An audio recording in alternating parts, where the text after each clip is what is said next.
Life in addiction.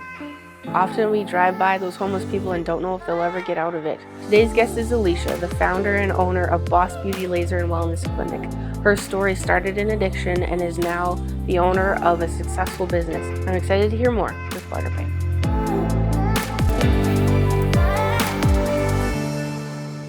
Welcome to Barter in Business, where we explore the art of bartering and interview top traders. Inspired by my dad's business, I created a swapping app and have now partnered with BarterPay. Now a franchise owner and barter coach, I balance family life with my passion for trading. Join me for insights and expert interviews. Welcome back for another episode of Barter and Business. Today I'm here with Alisha from Boss Beauty Laser and Wellness. She has an incredible story from the streets and jail and addiction to where she is now. So let's get into it. Welcome here, Alisha. Thanks for being here with me today. Yeah, thank you so much for asking me to be a part of this, Tirza. Yeah, absolutely. So I first heard a tidbit of your story, I think online by reading one of your posts, and then we ended up in business together through BarterPay. And I really want to be able to share your story because it inspires me, and I've never lived any of the experiences that you've had. So do you want to start wherever it feels right for you with where you came from, and we'll get to where you are now later? Yeah, for sure. My name is Alisha La Touche. I'm the owner of Boss Beauty Laser and Wellness Clinic. We're located in Calgary, just off Edmonton Trail on 14th Ave Northeast.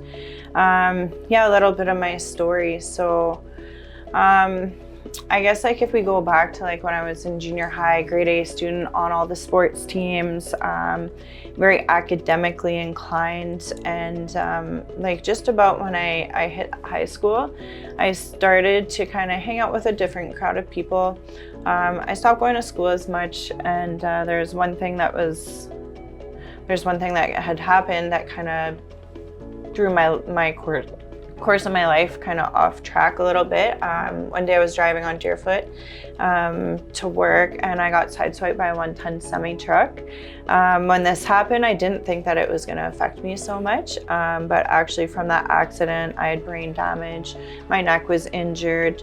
I had no idea what this was going to bring for me, but I was unable to work for an immense period of time, and from that, things went downhill. I wasn't able to play sports anymore. I wasn't able to do the things I was passionate about, and eventually I fell into the grips of addiction. So when I was 17, I was prescribed opiates from my doctor, a bunch of muscle relaxants and different things like this. And at this point in my life, I'd experimented with drugs and alcohol. However, I never crossed that line with addiction. And I remember one time, I started to heal a bit from my injuries, and I remember going camping with my ex-fiance, and we went, and I felt so sick, and I had no idea what was happening. And my partner at the time was I think you're going through withdrawals, Alisha. And I had no idea what that was. I was 17, I lived on the own, the doctor gave me all these painkillers, and I was well, the doctor gave it to me, so it must be fine to take, right? And then before I knew it, I went down this slippery slope. I started doctor hopping and kind of getting different painkillers from different doctors, because not only was I in physical pain, my neck was out of alignment, I had shoulder and hip issues. I started to kind of numb out because I lost my purpose, I lost my worth, and different things like that. Over the next handful of years, I actually got into another couple accidents. So I got T-boned so hard that my car did a 360, and that one I had a full thickness tear of my subscapularis tendon, and I didn't realize at that point that my hip was messed up. That kind of the realization of those injuries came down the road, and then I started to heal a bit from that, and then 2 years after that I got rear-ended on a motorcycle, and I flew off the bike onto oncoming traffic. My shoulder was hanging from my socket. My doctor joked around that, if only I just got hit from the front, maybe it would help put me back into place, because he's this doesn't happen very often where people it was a series of unfortunate events, and I'm definitely blessed to be alive. But during the course of that time and those injuries and dealing with chronic pain, you know, I self-medicated with medications, and also needing these medications. There was like definitely a line that I crossed, and during this time, I eventually ended up crossing that line of doing street drugs. I got cut off by my doctor for painkillers, and being in chronic pain, like struggling with chronic pain. Like I don't know, like I've had more surgeries than I can count. At this point, like actually it was 2 days ago that was the anniversary of my foot surgery. I've had hip surgery. I had to relearn how to walk. I had a couple shoulder surgeries. Every year I get a neck procedure done where they cauterize their nerves down my neck. So I'll be getting that done at the end of March this year. But yeah, like from the grips of addiction, I ended up on the streets, which is somewhere like I never thought that I would ever be. In and out of jail, I ended up getting arrested for the production of counterfeit money, and just went down like such a hopeless path, right? I no longer believed in myself. I didn't have healthy relationships with people or in my life. I hurt a lot of different people. I remember like I often share, like I'm in recovery now. I have 6 years clean, by the grace of God, which is like definitely a blessing. But I share about it in some recovery things that I do, that like, you know, I was homeless. I lived in a tent beside the zoo station. Like, you know,